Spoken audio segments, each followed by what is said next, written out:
മാസത്തിലെ അവസാന ഞായറാഴ്ച രാവിലെ 11 മണിക്ക് രാജ്യം മുഴുവൻ മൻ കി ബാത്ത് കേൾക്കാൻ ഒത്തുചേരുന്നു.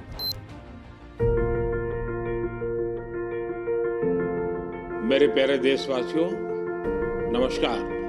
मन की बात में आप सबका स्वागत है. ഇവിടെ ഞാൻ എന്നതിലുപരി നാം എന്നതിനെക്കുറിച്ചാണ് സംസാരിക്കുന്നത്.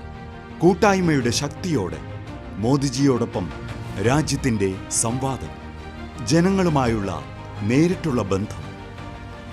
കോടിക്കണക്കിന് ഹൃദയങ്ങൾ ഒന്നിക്കുന്നു. രാജ്യത്തെ ചെറുപട്ടണങ്ങളിലും ഗ്രാമങ്ങളിലും ഉയർന്നു വരുന്ന നൂതന ആശയങ്ങളെക്കുറിച്ചാണ് സംസാരിക്കുന്നത്. സ്വസേവനങ്ങൾ കൊണ്ട് നിശബ്ദമായി സമൂഹത്തെ മാറ്റിയെടുക്കാൻ പ്രവർത്തിക്കുന്ന അദൃശ്യരായ നായകർ. ഭാഷയും പാരമ്പര്യവും ശാസ്ത്രവും പൈതൃകവും. വിദേശത്ത് ഭാരതീയ സംസ്കാരം, കർഷകരുടെ അധ്വാനം, വനിതാ ശക്തിയുടെ നിശ്ചയദാർഢ്യം, കായിക രംഗത്തോടുള്ള അഭിനിവേശം, യുവാക്കളുടെ പ്രതീക്ഷ.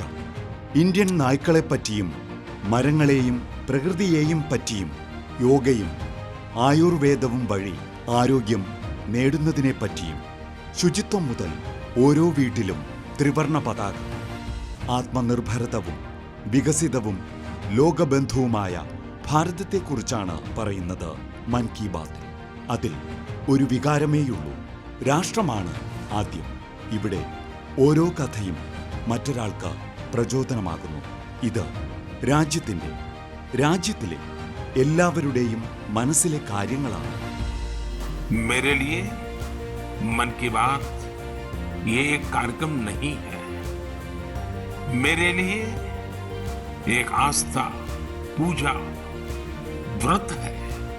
അതുകൊണ്ടാണല്ലോ ഈ കാത്തിരിപ്പ് മാസത്തിന്റെ അവസാന ഞായറാഴ്ചയ്ക്കായി. രാജ്യം പറയുന്നു, വരൂ കേൾക്കാം നമുക്ക് മൻ കി ബാത്ത്. ആകാശവാണിയിലും ദൂരദർശനിലും.